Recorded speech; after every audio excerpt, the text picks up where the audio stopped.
Who are you? Thank you very much, all of you. I also want to take a second to thank our sponsors. So we couldn't have done this without help from WellSpan Health, who helped to fund this, the Adams County Community Foundation, who also helped to fund this, and SCAP participated as well. We also worked with the Adams County Alliance, so they provided some support for this, and certainly the teams from Franklin and Marshall. We really could not have done this without you, so you and your teams were fantastic. Okay, we just wanted to set up a little bit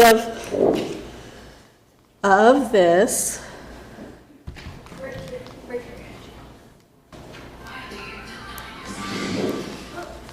One second, technicalities. You can move it. Yeah. But not that one. Okay. It just is a slight He lag. moved it with his... Okay, we'll just do fair. Yeah, perfect. So we want to talk about the state of housing in Adams County. If you could move to the next slide.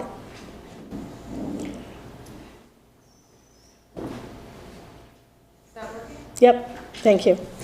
So for, some of you have heard this statistic before, 67% of the folks who are employed, so if you are employed in Adams County, 67% of you leave the county for work. That's a significant number. It's higher than our surrounding counties. Really important for a couple of reasons. One, because we need employees here in Adams County, and so folks are leaving.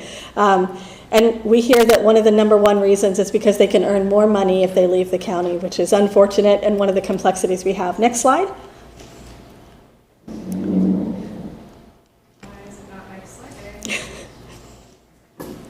Slowly but surely. Perfect.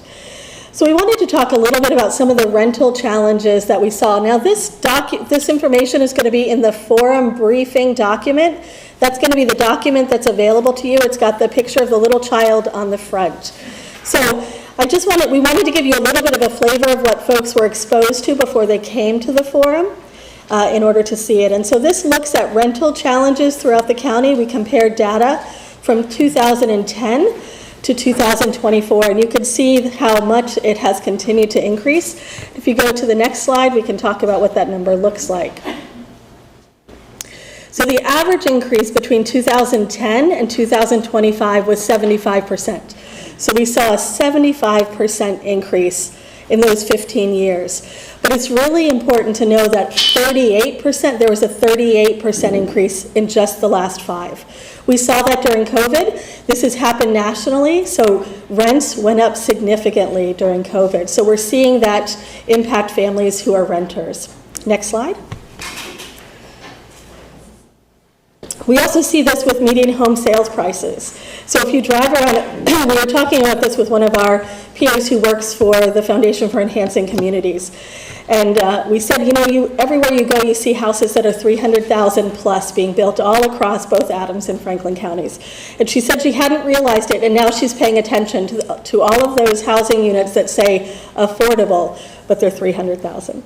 So you can see this is from RAYAC, the Realtors Association of York and Adams County. This is where this statistic comes from. They've been a good partner working with us on this.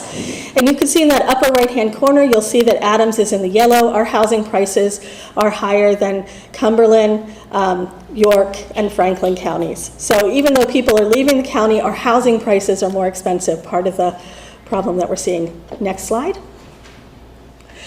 And you can see when we compare that, the home sales prices, those difference in what we're seeing, that's that top line that's red. You can see this dramatic increase in home sales prices. That bottom line is our median income. So you can see the increases in median income have been very slow, while our increases in housing prices are so high. So we see it in rental and we see it in purchasing. In Adams County, it's just a crisis for both. And we hear this across the country. I can tell you, looking at the data for Franklin County, Adams County's data shows a critical need. Different from, Franklin County still has lots of need, but it is significantly different from Franklin County. Next slide.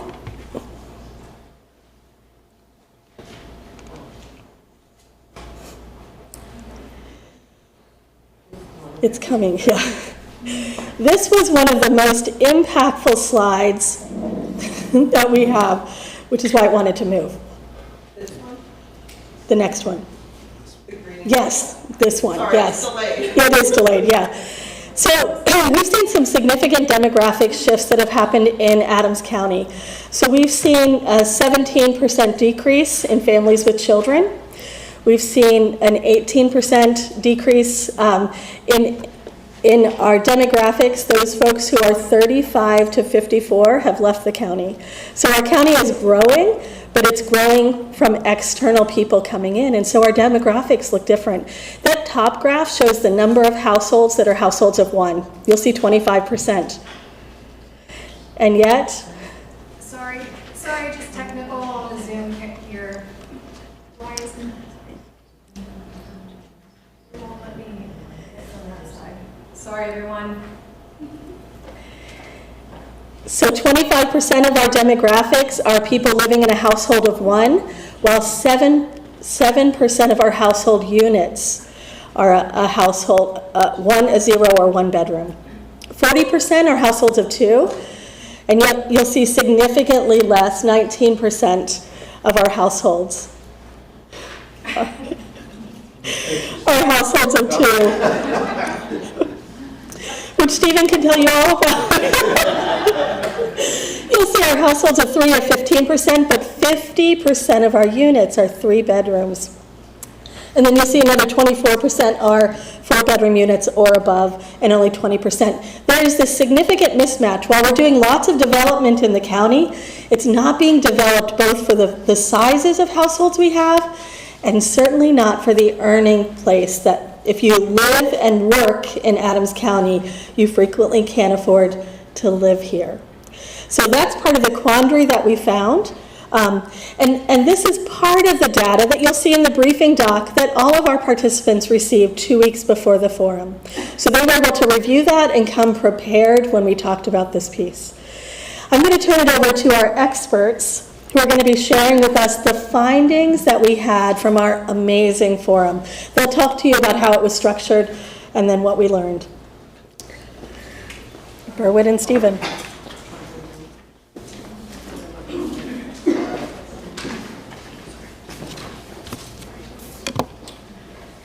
Good afternoon.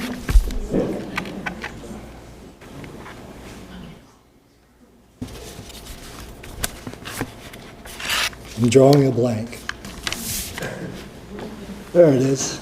We'll be in a second.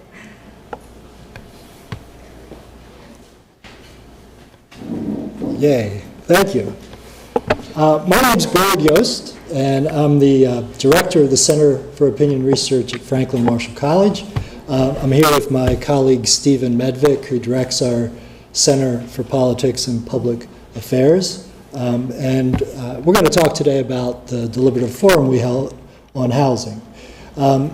So we were interested in exploring the topic of housing in this county. So in June, we invited a representative group of folks to come and talk about housing. And so what we want to do today is 3 things. We want to describe how we collected our data. To do this deliberative forum, I want to tell you a little bit about what a deliberative forum process looks like. Then we want to talk about the topics that we discussed that day and some of the sentiments that we heard. And then finally, we'll tell you what residents agreed should happen, and also tell you a little bit about how their attitudes and ideas changed as they deliberated on this topic. So the plan is to talk for about 15 or 20 minutes and then to open it up for questions that you might have. So let me start by describing the deliberative process. So in recent decades, democracies around the world have been experimenting with a form of public engagement called a deliberative forum. These are sometimes called citizen assemblies or also called mini-publics. They're just really another way of getting public feedback about important public policy issues. There are 3 main features of a deliberative forum that make them particularly valuable when compared to other methods of gathering public input, such as public hearings, where you normally see the same people over and over again, and surveys, which we do a lot of, but where those attitudes can be rather shallow and uninformed. So these forums are a way to combat some of those weaknesses. First, a mini-public consists of a group of randomly selected representative members of the community. Representation is of key demographic groups, things like age and gender and sex and education, are accomplished by random sampling to ensure that the mini-public looks pretty much like the community in which it's being held. Second, and I think Megan already mentioned this, everybody who participates is provided with a briefing document several weeks in advance of the forum. This document, which is developed with the help of subject area experts, provides objective information, data, and facts about the topic that's under consideration, which in this instance was housing.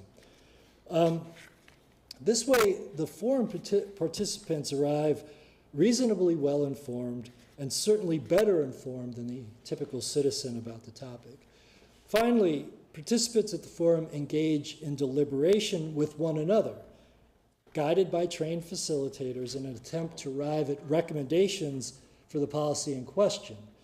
The process of deliberation, it's not a debate. It's just an interchange of reasons, an exchange of reasons intended to help constructively move the participants toward decision making. To recruit participants for the Housing Forum, my center mailed invitation letters to a randomly selected group of addresses throughout this county. From among those who indicated interests, and there were hundreds of people who said they were interested in attending, we chose 50 participants and 6 alternates, because plans always change, and they were selected based on demographic factors like race, age, and education. This table that I'm about to show you reports the demographic makeup of those who were originally selected and those who actually attended and participated in the forum. So the participants themselves were pretty well represented if you know the county's demographics, by race, education, income, etc. To remove as many barriers to participation as possible, participants were paid a stipend of $250 for attending that day. Things like transportation, childcare, language interpretation services were also available if people needed them.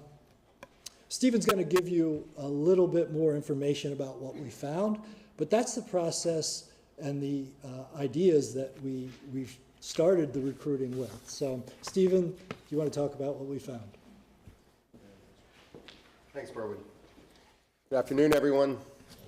I think my task is to go through sort of what people said, what they talked about at their tables, and then show you the results of a vote on particular policy items that we asked participants to take toward the end.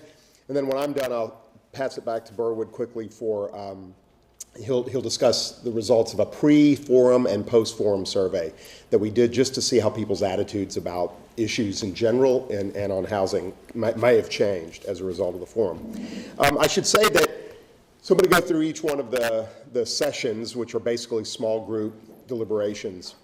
They each lasted about an hour, and each of them, well, the first 3 of them were preceded by a plenary session where all of the participants were together in one room, and they heard from experts who were there on hand to do a little bit of a reminder, basically, of what was in the briefing document. So the experts just did a brief overview. They didn't really add new information. There were a couple of case studies that they went through, but mostly it was information from the briefing document. So it was intended really just to remind people what they had already read. And then we would break into these small groups, and there were facilitators there. The facilitators are given a script, so they have what we call a facilitator's guide, which walks so that each small group is talking about the same thing, answering the same question. So I'll just kind of briefly give you what each small group deliberative session went through. In the first one, which we keep it kind of general, so it was mostly just talking about the state of county housing kind of in general. We started by asking how people feel about continued growth in Adams County, and then they moved on to whether housing is a major concern in the community or not. We asked, when it comes to housing locally, what are the greatest needs, but also what are the greatest priorities, and then finally, what are some concerns about growth in Adams County. So just briefly, so I'm going to give you a little bit of the qualitative feel for what was said, and then we'll show you the results of the policy vote in just a minute. On growth in Adams County, there were mixed feelings, as there often are. We've done a couple of these forums in Lancaster County about housing, and some pretty similar results. People are of two minds when it comes to growth. They realize that growth leads to revitalization of communities, or at least it can, but also they're worried about the loss of character, of rural charm.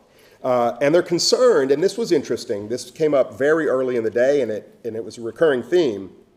They're concerned that people already living in Adams County, that they should be taken care of first, that we should have them foremost in our minds when we're thinking about housing policy. And a sense that a lot of the housing market is being driven by people coming from outside the county who may be able to afford more expensive homes. So is housing a major concern then? Obviously, yes, it is. And again, without prompting, the participants said that the greatest need is more affordable, more attainable housing. Again, this is kind of common. So even if you don't prime people to think in terms of affordable or attainable housing, that's the first thing they'll say when it comes to housing. So not surprisingly, the greatest priority was affordability when it comes to housing, but that's not the only priority. Participants also talked about diversity of housing types, about accessibility to services and transportation, and the quality of existing houses. So all of those really speak to quality of life kinds of issues in the county. In terms of the greatest concerns with growth in the county, not with more housing, but with growth, there was concern about, again, the impact on community character, a strain on infrastructure, and the environmental impact of that growth. In the second session, we started to look at how to increase housing supply, and we started by asking them about the benefits and drawbacks of having most of the decisions made at the municipal level. Then we talked generally about housing regulations, things like zoning, talked about the review and approval process, then asked them a little bit about what we could do to address opposition to more housing in our communities, and then finally to think through what it would mean to put housing near activity centers, or whether that was desirable, and how it might impact transportation infrastructure and parking. So on municipal decision making, again, people were of mixed minds, or of two minds. They kind of had mixed result. They said, well, making a decision at the municipal level means greater community input, at least potentially. There are fewer stakeholders, so maybe opposition, maybe there's an opportunity for more consensus, and solutions can be tailored to local needs. But obviously, you can't coordinate at the county level if all the decisions are made at the municipal level, and maybe some of those decisions should be made at the county level. And the flip side of the fact that there are fewer stakeholders at the municipal level is that maybe if you made decisions at the county level, you'd have fewer loud voices dominating the process and opposing new housing. So again, people were kind of conflicted here. When we talked about regulations, unfortunately we didn't have time. I think I mentioned that each one of these sessions was about an hour. So we didn't have a lot of time to go regulation by regulation and to consider each of them. So it was just a kind of general discussion of regulations. And people thought, they recognized that lots of those regulations are necessary for health and safety and quality of housing, but also had the sense that they probably drive up costs and make it harder to build more housing. And so one takeaway from this was that people suggested something like a periodic review. Again, they didn't have real specifics about what kinds of regulations to change, but they had a sense that once something's on the books, it's there for good, and that they wondered whether people ever go back to assess those regulations. So a call for periodic review of regulations. Then we asked about the review and approval process, and again, people thought that it's lengthy, and that may be for good reason, but that maybe it's just too cumbersome and too long. And so there was seemed like a consensus here to say, let's streamline that process. How one might do that, we didn't get into the specifics, but there was a call for streamlining the review and approval process. In terms of how to address opposition to housing in communities, participants thought that there was a need for better community engagement, more transparent communication, and education. They thought that if we use infill development to build more housing, there might be naturally less opposition to that. And they also thought that prioritizing the needs of existing residents might reduce some opposition.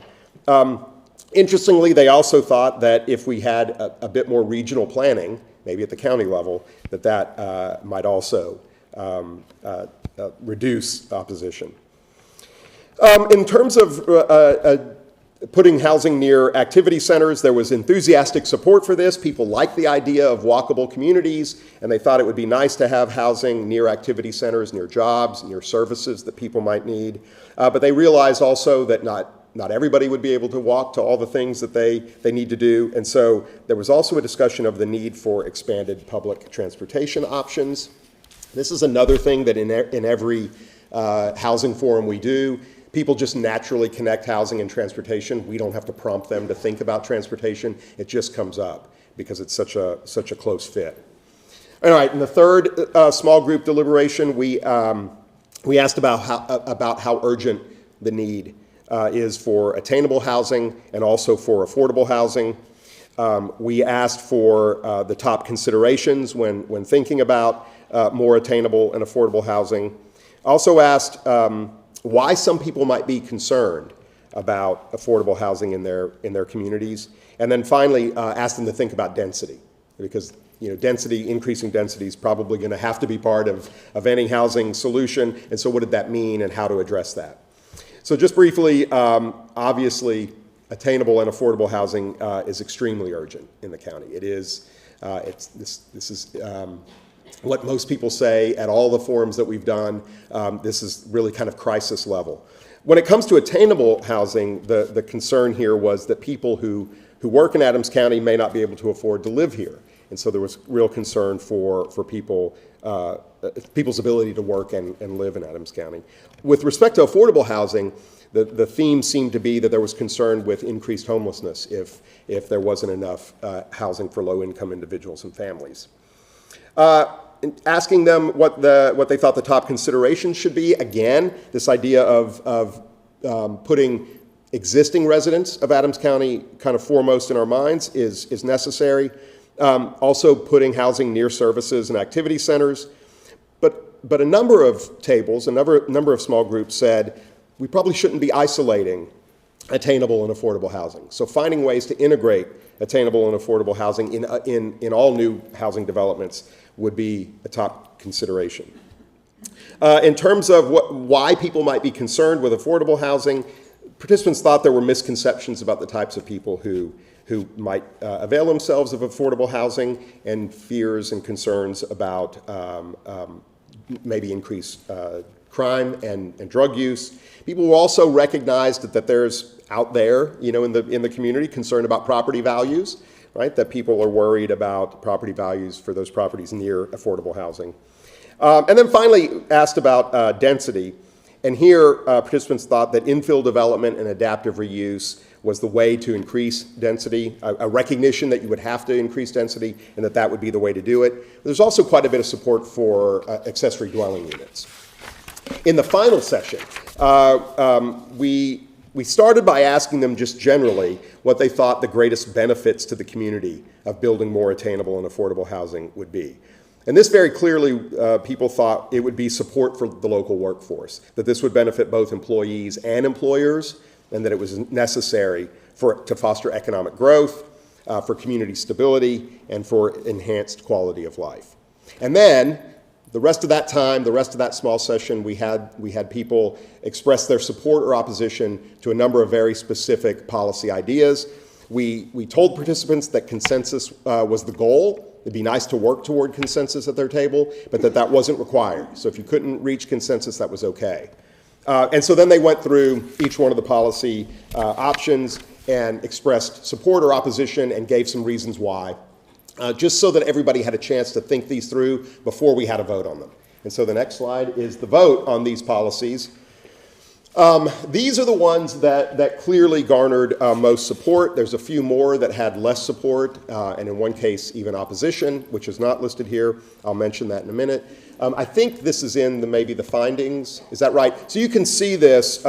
Maybe I won't belabor this, but except to say that by far, the most popular proposal was that municipalities should prioritize reuse of vacant and underutilized buildings. This had 98% agreement. The means, or the average score on a scale from 1 to 4, 4 being strongly supportive. So the closer to 4, the more strong the support for it. And this top one was 3.9. We've also included what are called standard deviations here, which is just really a measure of how much sort of consensus around that mean there is. Was there quite a bit of disagreement? Did people's views range from that 1 to 4 spectrum, or were they kind of huddled close together around the mean? And so there was just one policy that had nearly universal agreement. The next 4 also had quite a bit of agreement, well into the 90s, pretty high average score, and relatively low standard deviations, meaning there was clustering around, so agreement around those means. I won't read them off. Again, I think they're in your in the results document. And then finally, this last group of 5 also had 90% support, but slightly less average scores, maybe a little more disagreement, a little bit more range around that mean. There were a couple of policies that are not on that table that had majority support, but in some cases just barely. So let me just mention a couple of those. One was, should Adams County provide down payment assistance for qualified first-time home buyers? This had 71% support, but quite a bit of disagreement around the average, which was 2.9. Another one was whether municipalities should prioritize development through community land trusts. Again, 71% supported this, similar to the previous one. Limiting the use, just limiting, not prohibiting, limiting the use of short-term rentals had 58% support, but again, quite a bit of disagreement around the mean of 2.7. And then finally, municipalities should provide financial incentives for the development of ADUs, accessory dwelling units. This had 56% support. Again, a pretty big standard deviation. There was one policy proposal that did not get majority support, had majority opposition, and that was, should municipalities prohibit the use of short-term rentals? Only 31% said yes, we should prohibit the use. But there was a lot of disagreement around that too, so there wasn't a lot of consensus that we should prohibit it. Okay, then the next slide, just a few sort of takeaways, kind of themes, which I'm just reiterating basically what I had just reported. The need for attainable and affordable housing was extremely urgent, and affordability really is the top priority when thinking about housing in the county. There was almost unanimous support for the reuse of vacant and underutilized buildings to create more housing, and only one policy area came up short, didn't have majority support, and that was prohibiting the short-term rentals. All right, the next slide, please. Participants were conflicted about whether housing decisions should be made at the municipal or the county level, and they were conflicted about the advantages and disadvantages of housing regulations. But many believe that the review and approval process could be streamlined. And then finally, there was mixed feelings about continued growth in the county. People saw both benefits and some disadvantages to that. But one recurrent theme, which I mentioned that came up right at the beginning of the day and carried throughout the day, was this idea of taking care of people who are already living in Adams County, that should be the priority. All right, I'm going to turn it back over to Burwood because we did a pre-forum survey before participants arrived, and then gave them the same survey at the end of the day, and so Burwood will talk about what some of those results were.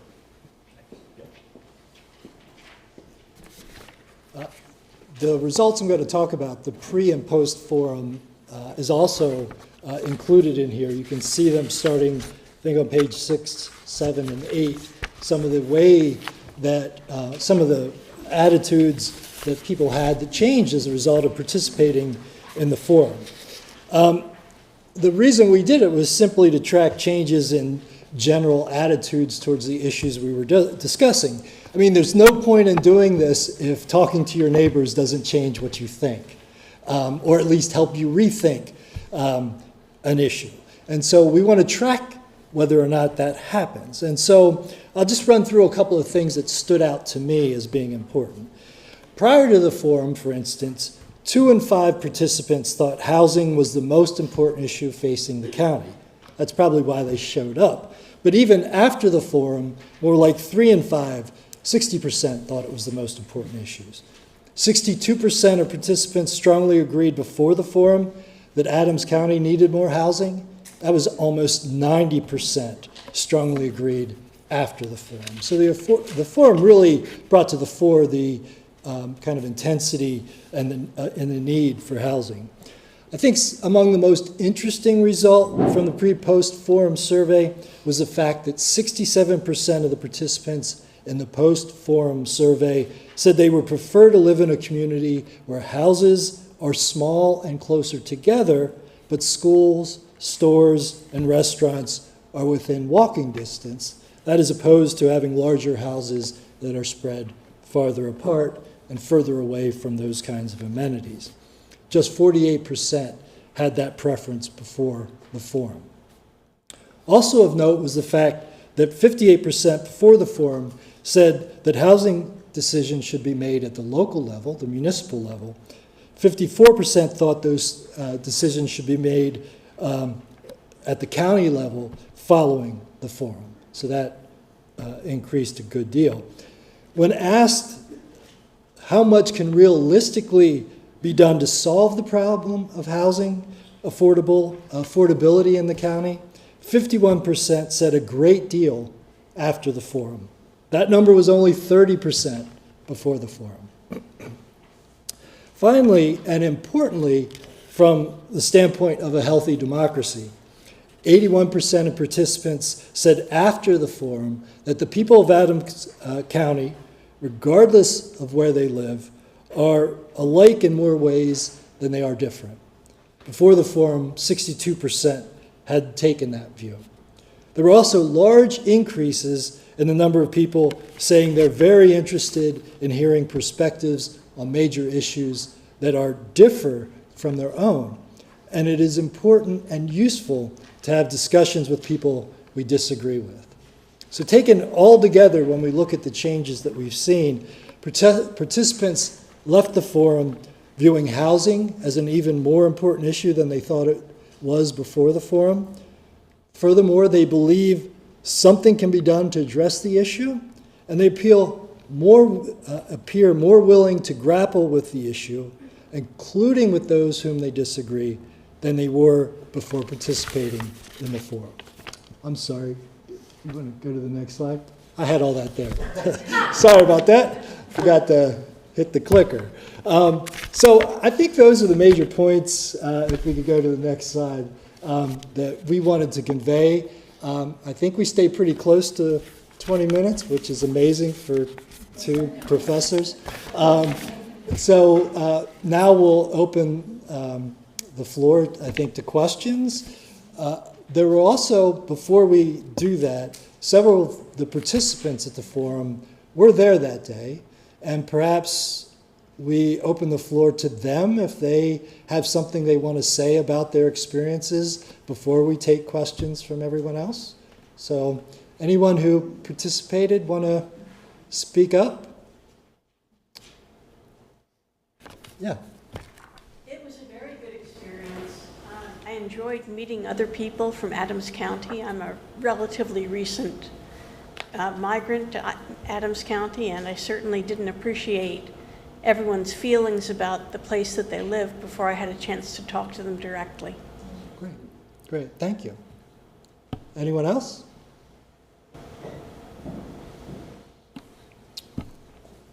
Would you go ahead?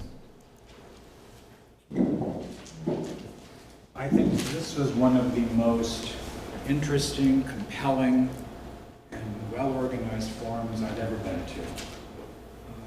As a result of the forum, I have joined the housing work group with At Home, and I would really like to express gratitude to Franklin Marshall and Alana and Megan for all of their work and everyone else who participated.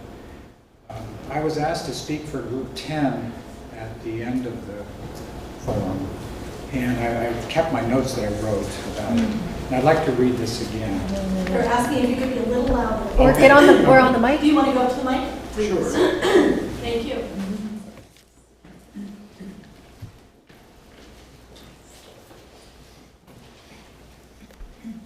Just to quickly reiterate, for those who didn't hear, I felt that this forum was the most compelling event that I had been to in regard to anything of this particular issue. And I was asked at the end of Group 10, we had different groups we had to report out, and I kept my notes that I read, and this was something that we had talked about in our group, that the biggest benefits for addressing housing needs, especially in the areas of affordable and attainable housing, are as follows: to allow people to maintain their dignity, to achieve self-efficacy, and to provide opportunities for various working demographics to remain within Adams County to live and or work. And I just know that as a result of this forum, I've joined the housing work group under Alana, and I'm really, really pumped for all of the good things that will come as a result of all of this. So.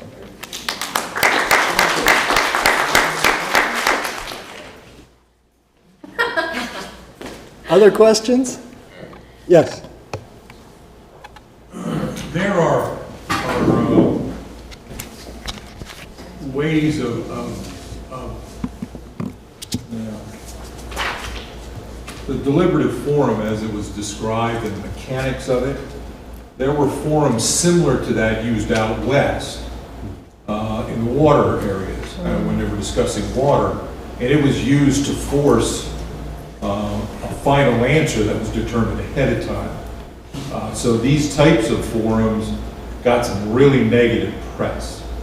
What in this type of forum is a safeguard to that, and when the information was handed out ahead of time, were people encouraged to look up additional information to bring to the Senate? So look, I think the only remedy for such a thing is transparency. So you've seen what we've done, and you can judge for yourself whether it's fair or not. You can talk to the participants, you can talk to the facilitators, and see the flow of the conversations. I mean, I think that's the only way that anyone can trust the results. And we provided the briefing document. We encourage people to, do their own work ahead of time, be prepared to talk. And it's important to stay, I think I said this earlier, the goal of forum was not to reach, to change people's minds. It was to air perspectives and to reach consensus. I mean, that is why we talk about 90% agreement. To us, that's consensus. And you could set that number at 80 or 70%, but it isn't intended to reach some end. It's the purpose of the whole event was to just have a community conversation about an important issue and see where we ended up. And so, again, I'll turn back to transparency. I don't know if you have a different issue or answer, Stephen? So I guess I would like to say, I'm not aware of a forum like this on water. I know that people claim to do deliberative mini-publics or deliberative forums all the time, and they are not like this. They usually don't have a random sample of participants who are paid for their time. They're usually not, in some cases they're informed ahead of time, but if they're a self-selected group of people, they're not going to represent the community very well. And so a lot of people are out there doing what they claim is deliberative work that I just don't think is really truly deliberative work. It's maybe better than nothing, right? Because town hall meetings, when an elected official stands up and says, come tell us what you think, that's going to be biased toward people who care a lot about the issue. It's not a random sample, it's not a representative sample. So that representative sample piece of this is really, really important, and lowering the barriers to participate by paying people for their time, providing transportation or childcare is really important, because obviously a lot of people would say, well, I'd love to do that, but I can't. right? I don't have childcare or whatever it might be. So having a real microcosm of the community is essential. The other piece of what I think I heard you say was that that some of these forums may have made the final decisions. These are usually best when they happen alongside policymakers who say, we're going to take what this forum says very seriously and under consideration and give you an answer for why we don't do what you think we ought to do, if that's what we choose, or justify our decision if we decide to do what the forum has suggested. So there are not very many forums in the United States that follow that kind of gold standard, where policymakers say, we give you a kind of remit to go out and pull one of these groups together to give us policy recommendations that we then promise we will act on one way or the other.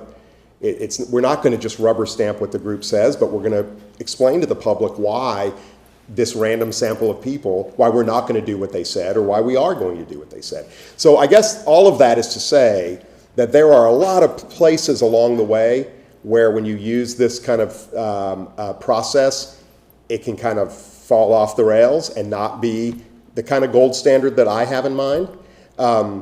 So I would just be skeptical that other places saying they're doing deliberative work are really doing it unless you see the methodology and it's similar to this one.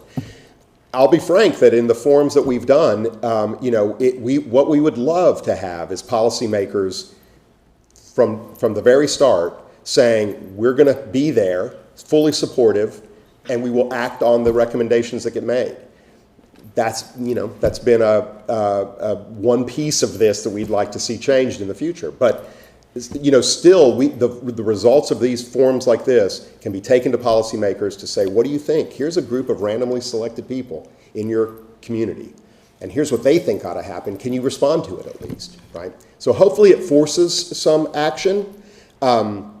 But I guess I'm just saying be wary of other places claiming they're doing something like this, because not many places are doing it because it's expensive, frankly, and it's hard to pull off this kind of forum. So I don't think a lot of other places are doing it just as we've done it.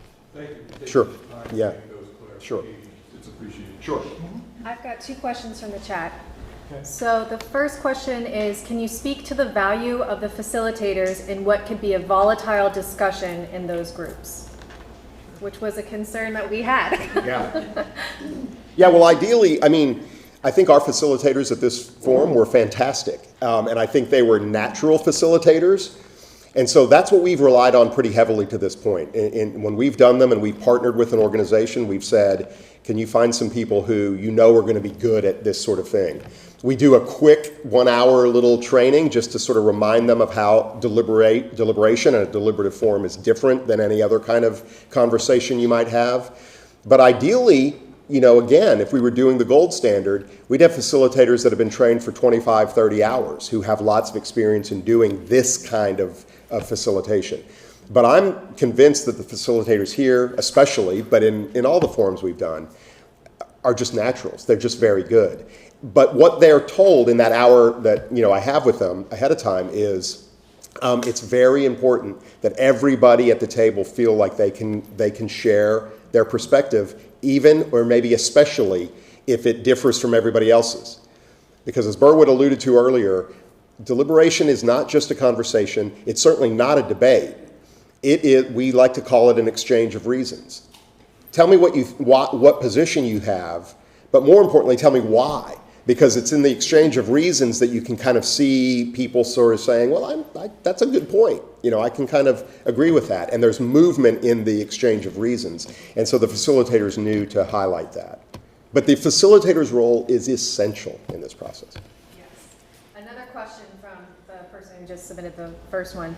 Do you see a political candidate using the deliberative forum like yours to find out how a community or district feels about a critical issue within that community or district? Yeah, we'd like that to happen. Because these policy solutions don't fall out of the sky, right?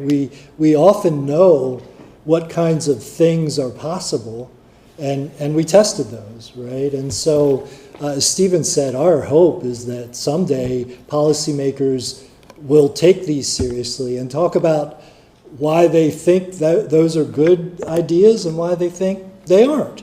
And when you see the amount of consensus that you can generate around an issue, it seems like it would be good governance to say, hey, I'm an elected official, I'm going to listen to what members of my community spend a lot of time talking about, and that seems to me to be a really good idea. We have actually had opportunities where that has happened.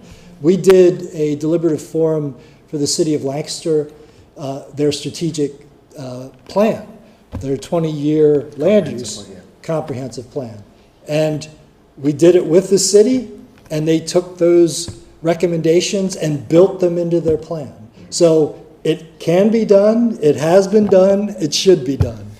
Can I just add one thing that, we're political scientists, so let's be realistic about the politics of this. They most often are useful for politicians, for elected officials, for policymakers on the most complicated issues, because it gives them some cover, right? So we see in Europe where they use these quite a bit.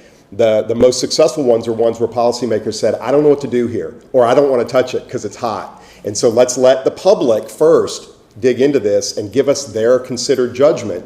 And then that's a great foundation to go from there, right? So, if any policymakers are listening, right, give us your toughest issues, because hearing from the public first as a way to launch, potential reform is good for them. It's good politics for them. So, yeah, I hope we have more of it. Could you comment on why, the questions that were asked pre and post, why more people were less trusting after the forum? And why it was I find that asked. very interesting. Yeah, I just want to remind myself of the numbers, but this was a bit of a puzzle. I'll tell you, I think we're talking about 2 people. So I think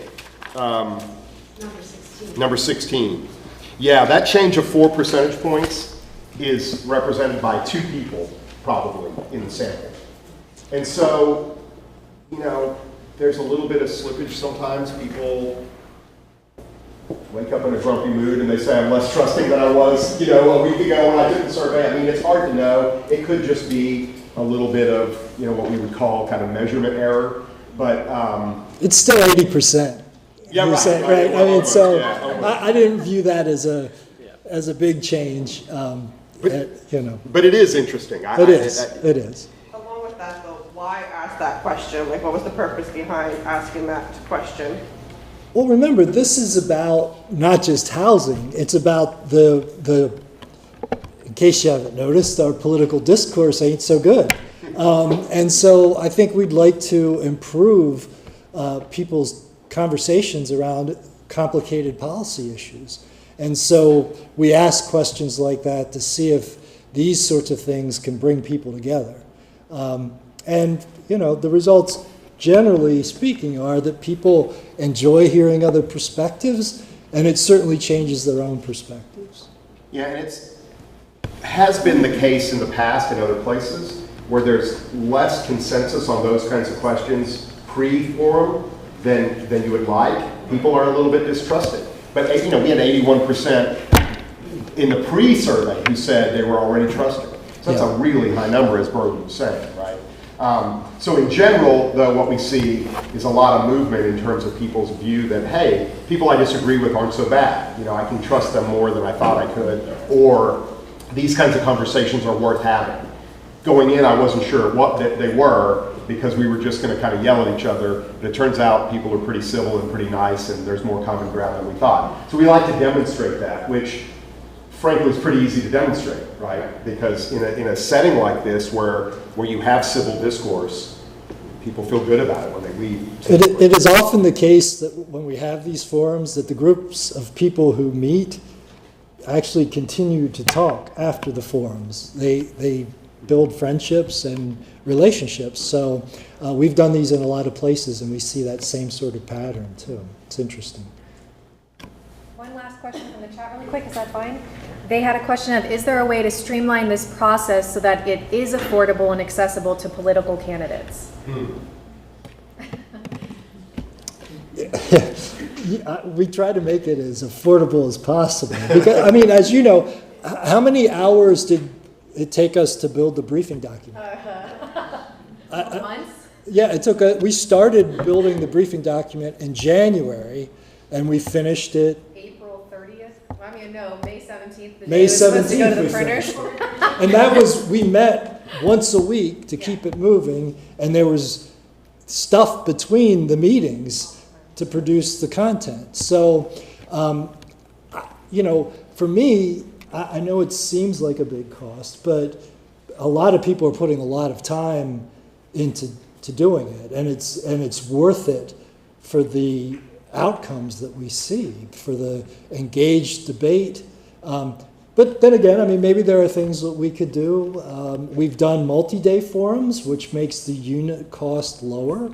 So we bring the same group of people together twice to talk about an issue. So there are probably things like that we could do. And, you know, but there are also organizations that are very interested in deliberative democracy that could probably help elected officials fund these things through those grant makers. And we could help find that. Yeah, so I would just add that, I mean, I'm always in favor of doing the gold standard, you know, do it the right way, get the random sample, representative sample of people. But I also am of the mind that any deliberation is better than no deliberation. And by deliberation, I mean not just getting together to talk, but working towards some kind of recommendation at the end of the discussion. The exchange of reasons along the way. Like, the more we can deliberate that way, true deliberation, the better. So I think there are ways you could do, for example, an elected official could hold a deliberative town hall. So rather than just let person after person come up and rant, right?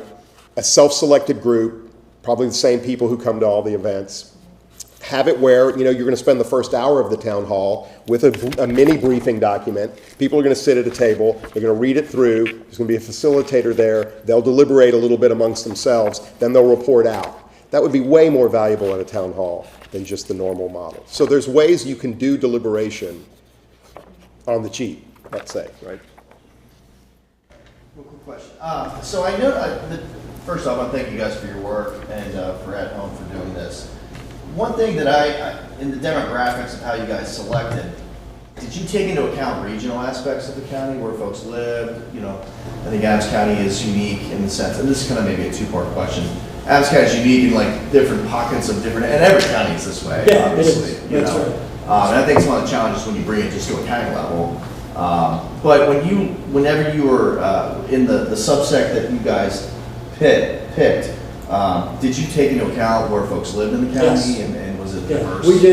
we did consider urban, rural, suburban. That's normally a criteria we look at because so much of our politics is divided along those lines. And so that was, we didn't show, we collected, we've got a ton of demographics that we collected about all our participants in comparison to the county. We showed you a few, but definitely where people live is important. We didn't want overrepresentation from urban centers. For instance, we want to make sure we have enough rural participants, that kind of thing.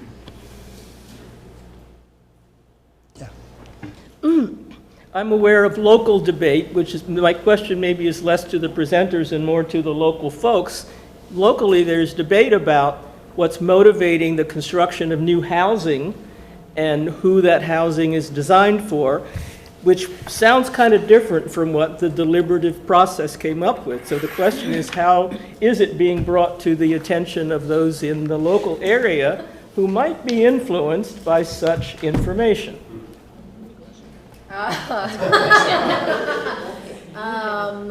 My personal opinion or my professional opinion? Okay, so I've shared with a lot of people who have been in this meeting today, have been in meetings with me before, and I really appreciate you showing up. I've shared some of this information. I'm not going to do the whole story, but I am one of the people who's infected by the current housing challenges. When I grew up here on Low Dutch Road in the 90s and the early 2000s, I was like, wow, I can afford a trailer one day for $30,000. A trailer nowadays is $99,000. A single family home is twice or 2.5 times more expensive. So this is a very real situation of when I am going through my beloved County, when I'm driving through and I'm looking at hovels, I'm like, can't afford that, you know, and it's, when you then compare that to development that's coming in, I am very much asking myself, who is going to go in there? Because it's not me. And I know I'm not representative of everyone in this room, right? I have different choices I've made in my life. And being single is a significant financial burden in this conversation. I have a great job, I'm proud of my job. My job cannot pay me the amount to afford a house or afford an apartment comfortably on my own. I would be spending the majority of my resources towards base rent, not even factoring in utilities and all the other costs.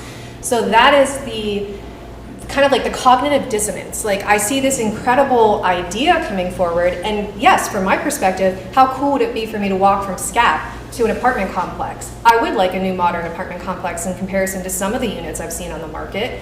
And when I then find out what it would look like for pricing, or have an idea of what pricing would be, I'm like, great, I can walk myself back out of this conversation because it was not built for me, nor do I qualify for protected housing. So I'm in that like nebulous zone where there are many people like myself, people who are working harder than I am in physical jobs, earning less than I am, and also in the same conversation. So I can only speak for myself in that side, and have, I don't want to say resentment because that defeats the purpose, right? But it makes me ask myself and want to ask others, how are we sourcing development that is geared towards people who live and work here? Because it's not like we don't want people not to come here, right? Like, that defeats the purpose. We need to grow our community. But how are we preparing the foundations for them to live well in the community? And that's the gap. So I would love if people have amazing contacts in the developer world to like talk to us, because the conversations that we need to have are mixed income, and that is not easy to build. And one of our presenters, the fantastic Ben Lesher, we'll get to you, from Lancaster, presented in our second session, I believe, specifically went into the journey, the saga, to try and build a mixed income suite, a multiplex in Lancaster, and just getting slammed into the ground, because if you do not have the federal tax incentives to offset it, it will not work. And to me, as a person in this room, in this community, that makes no sense to me. How we cannot figure out a path forward that we can build places for people to live in the places that they love to live. So that's my stump speech. And you had another question, Stacey. Yeah, it seems like part of the problem is something that we're not discussing, which is looking at the increase in prices for housing. How do we negotiate a change in what people regard as a reasonable return on investment in housing? Great question. Would any real estate people in the room like to speak on this? Okay, so I will say one thing. We're seeing interest rates drop. As of this morning, and this is kind of like, it's the whole US. Okay, so it's the average. So we're seeing a conventional at 6.2, a VA at around 5.7, and FHA right around 6. But the other good thing that's happening is the real estate market is starting to balance.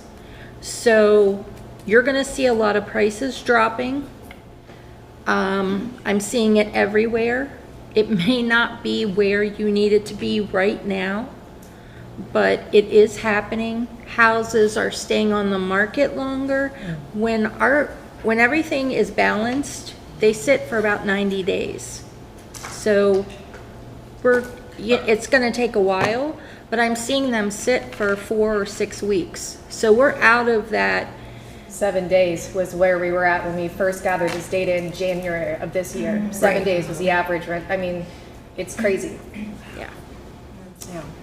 And I do want to say part of the reason, so when you think about why At Home did this, so we want to figure out what is it that this community wants, and then how do we work with, whether it's municipalities and developers, how do we start to take what the community wants out to where development can happen? And how do we, whether it's creating incentives, whether it's doing inclusionary zoning, like figure out in that community, in that municipality, what can happen? Can we, decrease lot size or allow to have duplexes or triplexes in a single family with something that's been zoned single family? Can you, You know, in Lancaster County, one of the municipalities made under land use rights that you can have auxiliary dwellings. How can we start to shift some of those pieces so we can make development more affordable so that when someone is looking at the bottom line, at least there's still a bottom line. At least it's not negative, there's a bottom line. But understanding what this community wants, which is why we tried to make it unbalanced, really to make it balanced, to make sure that there was no bias. Our goal was we want to understand. The same thing that facilitators were, we were curious, right? We wanted to understand what people thought and why they thought it. That was our goal through this, so we could develop a plan. And that's what we're working on now, is figuring out that next step, and that's why we'd like you to be involved in that. So I'll give a couple more short updates. Because Coalition, while the majority of our conversations has very reasonably been about housing, we also do other things too. But because a lot of the conversation points that came up today are what I'm going to talk on, I'm going to pick it up from right here. So where do we go from this moment? And it's exactly what we're doing. Like, these are the important moments. We would love for folks like you to come to more coalition meetings, to tell other people in the community to come forward. I'm so grateful for our elected officials being present, representatives from the elected officials, because it's their presence that allows us to get to the next step of, okay, well, what can we do with this, you know? And the huge thing that we want to do is another replication of the PA Deliberates program, where they did a municipal level workshop. And that is where you can really dig into these zoning details that the average person is not going to have a ton of information about, but you can really have these necessary conversations and say, let's take a look at what coding is in our immediate area. And just like Megan said, Liberty Township did a fantastic conversation, and I'm so grateful for them inviting me to attend Freedom Township, not Liberty, a lot of coded. Freedom Township did a conversation on their zoning board, is that right, Barb? Was it your? Liberty, yeah, and they just like said, okay, well, we've heard a lot about ADUs, so let's actually talk about what an ADU is and how we want it to look in our spaces. And literally that is what we're hoping for. We're hoping for these small actions to take place in our municipalities so we can affect change and we can scale it up. Because once we have enough municipalities who can participate in these things, well, then it gives us the level to take it to the county commissioner and say, well, maybe we see a trend here. And maybe Adams County doesn't want to get to that level, and maybe we want to keep it in these regionalized, like hyper municipality focus. That's fine. We just want to make sure that we're getting in front of you and we're doing the necessary work to educate, to override stigmas. I want us to get to a point where the first thing when we talk about affordable housing is not someone saying crime, because that to me is an extremely narrow viewpoint and missing the mark. Because again, we want to talk about people who are within a certain demographic, it's me, I'm not doing the crime. You know, like, it's shifting us away from those perspectives. So we would love for you to stay connected to the coalition. If you're passionate about housing, or if you're passionate about transportation and how transportation and housing work together, please join our work groups. We'd love to have you. We love having our community service organizations. We love having business partners. We love having people who have experience in serving the community and being at the municipal level, because I don't have that. And I'm so grateful that you do. And we also want to get our face out so that when people are talking about this, you know to come to us. Like, we're doing this work. We want to make it easier for you. We don't want to have 600 different conversations where, like, gosh, I really wish this was happening. That's why we're plugged in with the Ministerium of Churches of Gettysburg, and we're talking with them about conversations for our most needy people living in the county, and specifically more at a lens of the homelessness issue, but it's always scaling out. We always have to take context, right? And the last and most important thing is, in this era of near constant overstimulation, with the penetration of social media taking your attention away from what really matters 24/7, it is so important for us to stay energized and to stay grounded and to remember the wonderful point that we got out of this is that we are more alike than we are different. And no matter how many times people want to come into a space and try and disrupt it with these, crazy opinions or just tossing things up to disrupt, you can focus on the point that the people that you're living next to care about you, want you to do well, and that with a little bit of education, we are probably going to be moving in the same direction. And I take so much heart in that, in a time of plenty of media being the opposite of that.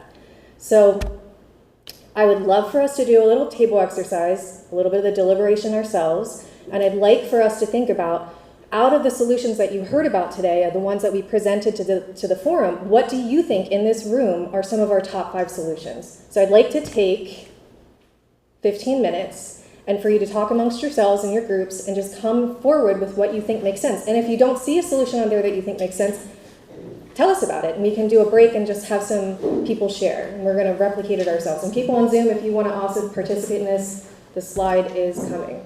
All right, 15 minutes on the clock. Talk amongst yourselves.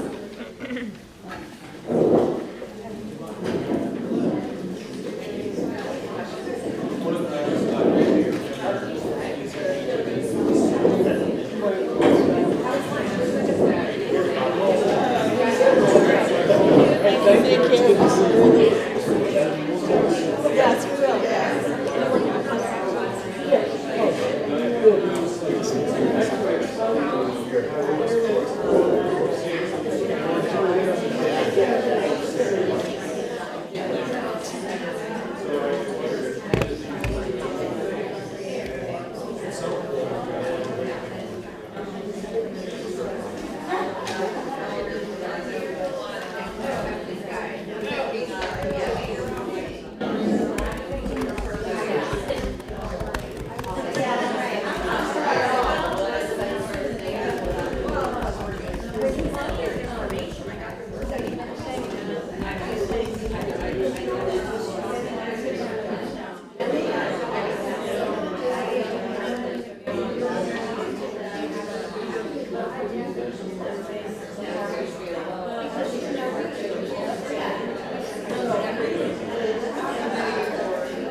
Ding, ding, ding, ding, ding. 15 minutes. Okay, we have 5 minutes until we're officially closed. I want to respect our time, but would we have 2 or 3 tables who'd want to talk about what they had, how they deliberated, your mini deliberative forum?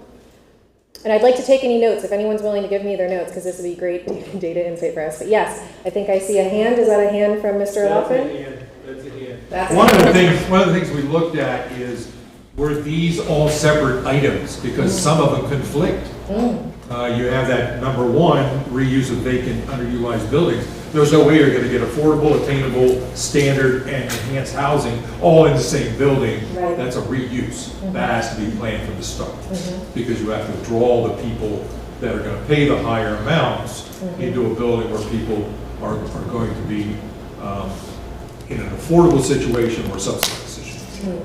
And you have to make them want to live together, and that's not going to happen on an existing building.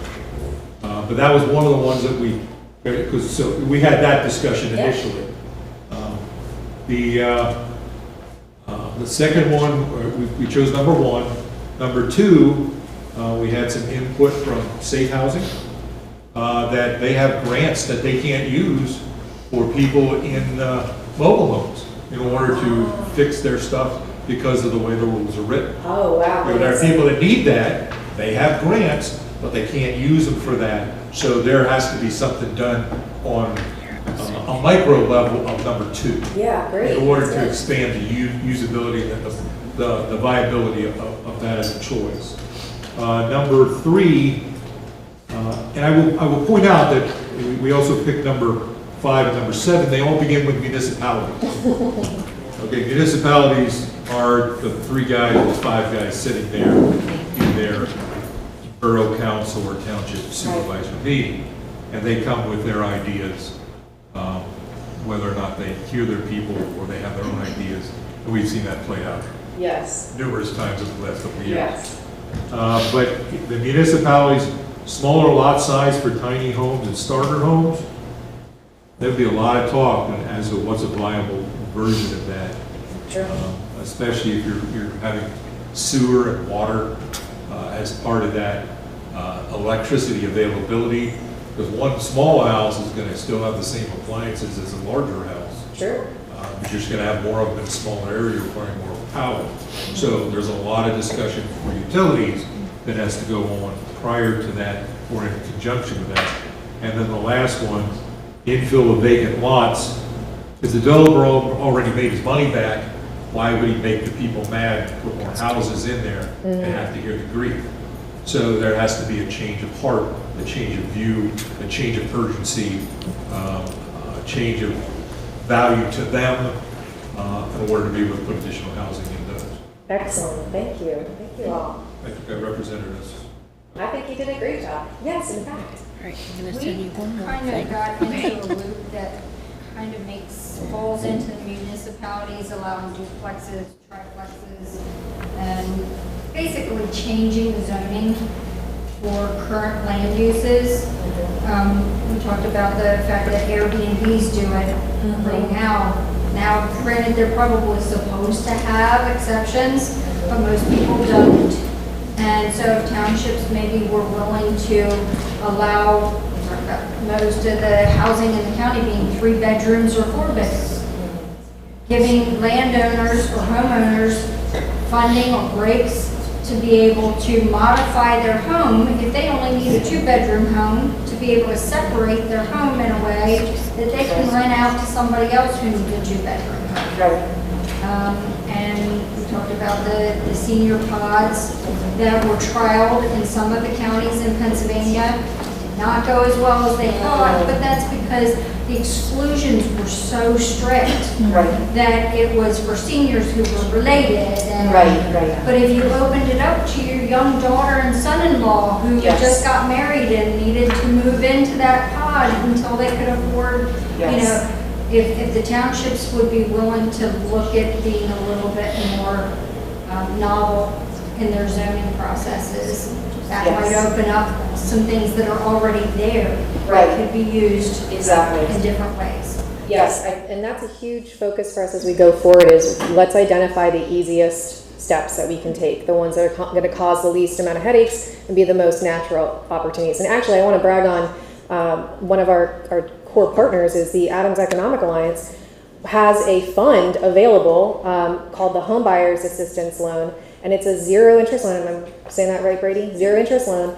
And this Friday, they're closing the 11th assistance loan that's going out to someone that lives and works here in Adams County. It's an amazing fund. It was from COVID times where the county commissioners made it possible, dedicated this fund to empower first-time home buyers with $10,000 to help with the closing costs or any other ancillary costs that come up. And that changes lives. I mean, this is the 11th family in Adams County that changes a life, and that's awesome. I would love to see stuff like that where we could do it with smaller houses, or if someone wants to have an ADU, can we get home buyers assistance loans? And there are programs out there. It's just identifying it and also working on the language of when is it restrictive and helping a specific subset of people, or when is it restrictive and it's actually preventing the larger group of folks being able to access that. So those are the questions that we're looking at. I want to respect your time because we're at 2:31. So the last thing I'm going to say besides thank you is in transportation world, in our transportation work group, we got the go-ahead for the next letter for a full submission to a grant application for the bike share program. So if you're passionate about biking in our county, specifically in the borough, because let's be real, we got to start it small, I would love for you to participate in that. I'm going to be doing some test rides between our 3 sites that we're proposing, which is the rec park, the college, and SCAP, and seeing what this looks like in terms of convenience, as well as, this is for our residents' health. This is for just general convenience to pop over to Weiss or pop over to Kenny's and put a milk in your basket and not have to take your car out or have to walk, for 25 minutes. But also, it will always help in terms of branding to tourists. So we really see this as a multi-level opportunity, and we really would like to have the community participate in that. So it's my little spiel. But thank you so much for being here. Thank you for participating wholly. Give me any notes if you're interested from what you took about the policy solutions, because this is where it matters. And we really appreciate you. We'll send out information after this. Have a good rest of your day.